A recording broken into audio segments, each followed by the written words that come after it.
ओम शांति। आज बाप दादा के 11 दिसंबर 2020 के ईश्वरीय महावाक्य हैं। मीठे बच्चे, Madhuban holiest of the Holi बाप का घर है। यहाँ तुम किसी भी पतित को नहीं ला सकते। प्रश्न, इस ईश्वरीय मिशन में जो पक्के निश्चय बुद्धि हैं उनकी निशानियाँ क्या होगी? उत्तर, नंबर 1, वे स्तुति निंदा सब में धीरज से काम लेंगे। नंबर 2, क्रोध नहीं करेंगे। नंबर 3, किसी को भी दैहिक दृष्टि से नहीं देखेंगे, आत्मा को ही देखेंगे, आत्मा होकर बात करेंगे। नंबर 4, स्त्री पुरुष साथ में रहते कमल फूल समान रहेंगे।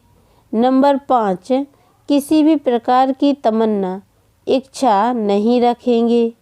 गीत, जले न क्यों परवाना। ओम शांति। रूहानी बच्चों प्रति रूहानी बाप समझा रहे हैं, अर्थात भगवान पढ़ा रहे हैं रूहानी स्टूडेंट को। उन स्कूलों में जो बच्चे पढ़ते हैं उन्हें कोई रूहानी स्टूडेंट नहीं कहेंगे। वे तो हैं ही आसुरी विकारी संप्रदाय के। आगे तुम भी आसुरी अर्थात रावण संप्रदाय के थे। अब राम राज्य में चलने के लिए 5 विकारों रूपी रावण पर जीत पाने का पुरुषार्थ कर रहे हो। यह जो नॉलेज प्राप्त नहीं करते उन्हों को समझाना पड़ता है। तुम रावण राज्य में हो, खुद समझते नहीं हैं। तुम अपने मित्र संबंधियों आदि को कहते हो हम बेहद के बाप से पढ़ते हैं, तो ऐसे नहीं कि वह निश्चय करते हैं। कितना भी बाप कहें या भगवान कहें तो भी निश्चय नहीं करते। नए को तो यहाँ आने का हुक्म नहीं है। बिगर चिट्ठी व बिगर पूछे तो कोई आ भी नहीं सकते, परंतु कहाँ कहाँ कोई आ जाते हैं। यह भी कायदे का उल्लंघन है। एक एक का पूरा समाचार नाम आदि लिख पूछना होता है। इनको भेज देवे। फिर बाबा कहते हैं भले भेज दो। अगर आसुरी पतित दुनिया के स्टूडेंट होंगे तो बाप समझाएंगे यह पढ़ाई तो बिकारी पतित पढ़ाते हैं, यह ईश्वर पढ़ाते हैं। उस पढ़ाई से पाई पैसे का दर्जा मिलता है। भल कोई बहुत बड़ा इम्तिहान पास करते हैं, फिर भी कहाँ तक कमाते रहेंगे। विनाश तो सामने खड़ा है। नेचुरल कैलेमिटीज भी सब आने वाली हैं। यह भी तुम समझते हो। जो नहीं समझते हैं उन्हों को बाहर विजिटिंग रूम में बिठाए समझाना होता है। यह है ईश्वरीय पढ़ाई। इसमें निश्चय बुद्धि ही विजयंती होंगे, अर्थात विश्व पर राज्य करेंगे।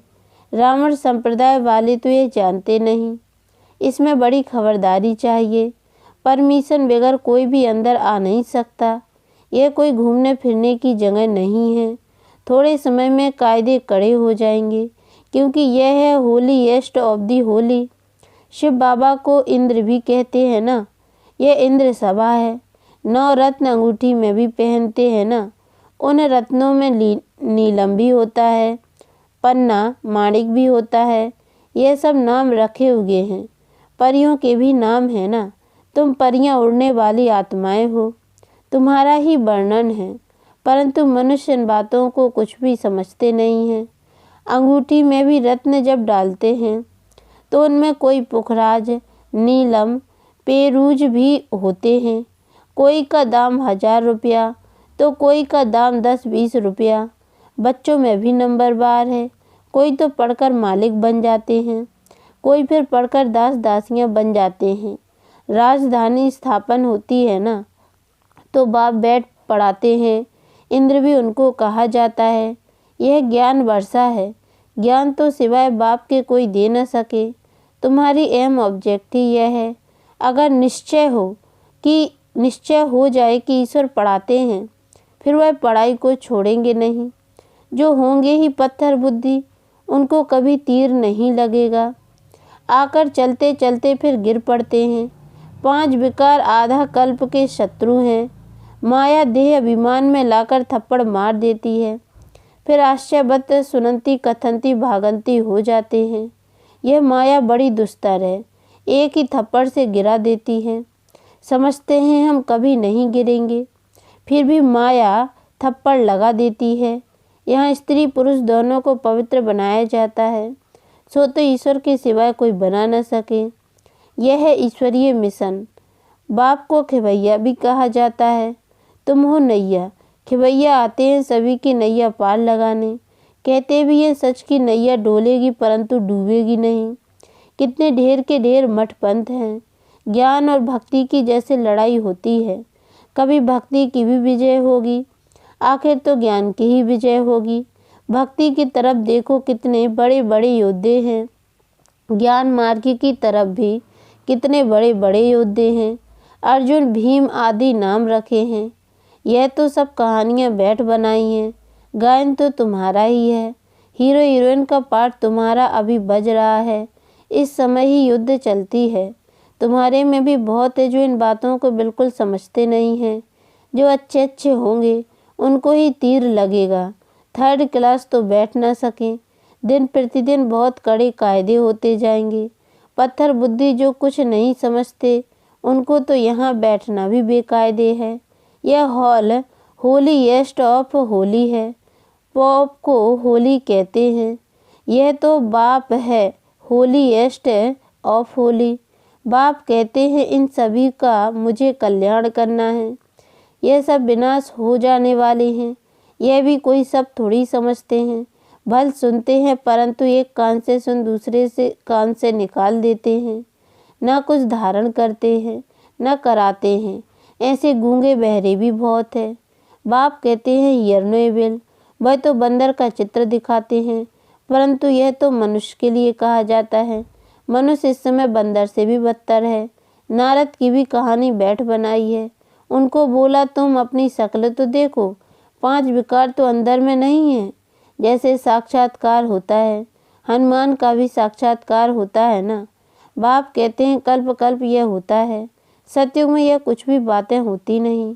यह पुरानी दुनिया ही खत्म हो जाएगी।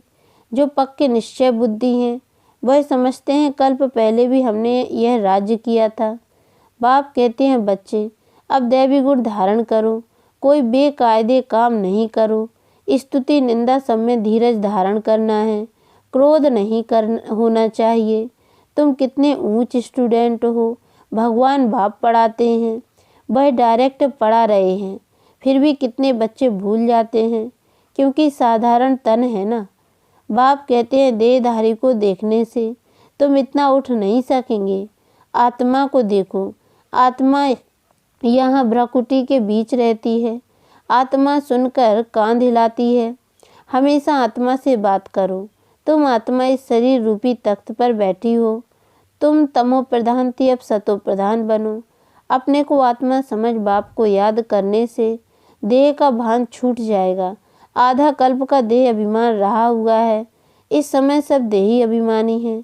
अब बाप कहते हैं देही अभिमानी बनो। आत्मा ही सब कुछ धारण करती है। खाती पीती सब कुछ आत्मा करती है। बाप को तो अभोक्ता कहा जाता है। वह है निराकार। यह शरीरधारी सब कुछ करते हैं। वह खाता पीता कुछ नहीं, अभोक्ता है। तो इसकी फिर वो लोग कॉपी बैठ करते हैं। कितना मनुष्यों को ठगते हैं। तुम्हारी बुद्धि में अभी सारा ज्ञान है। कल्प पहले जिन्होंने समझा था वही समझेंगे। बाप कहते हैं मैं ही कल्प कल्प आकर तुमको पढ़ाता हूँ और साक्षियों देखता हूँ। नंबर बार पुरुषार्थ अनुसार जो पढ़ा था वही पढ़ेंगे। टाइम लगता है।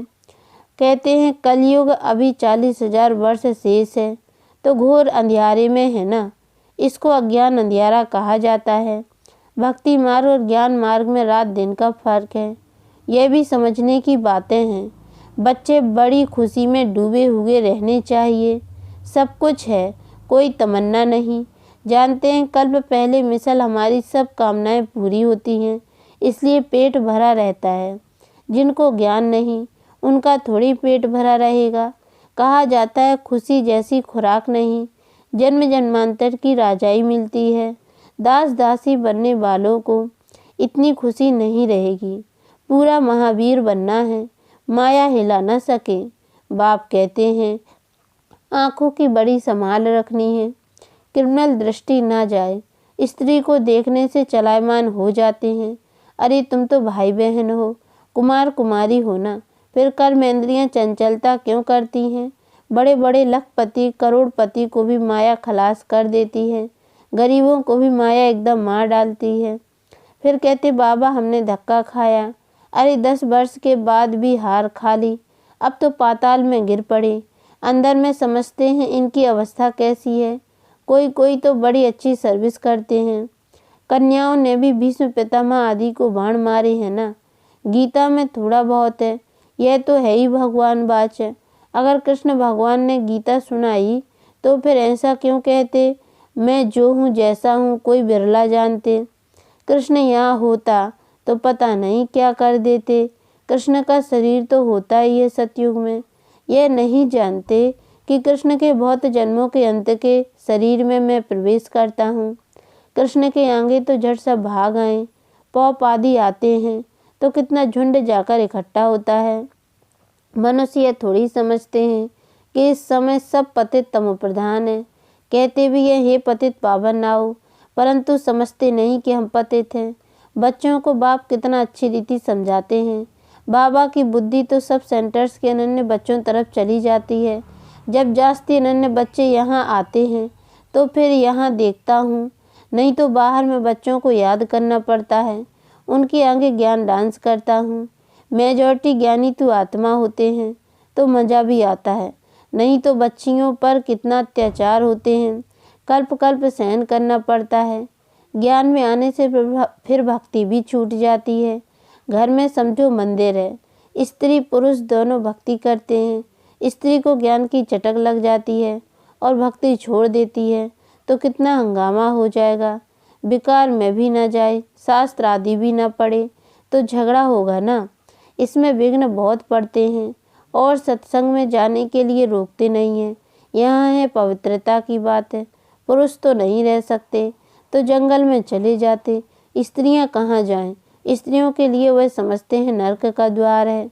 बाप कहते यह तो स्वर्ग का द्वार है। तुम बच्चियाँ अभी स्वर्ग स्थापन करती हो, इनसे पहले नरक का द्वार थी, अभी स्वर्ग की स्थापना होती है।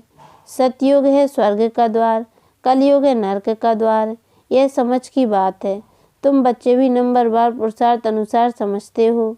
भल पवित्र तो रहते हैं, बाकी ज्ञान की धारणा नंबरवार होती है।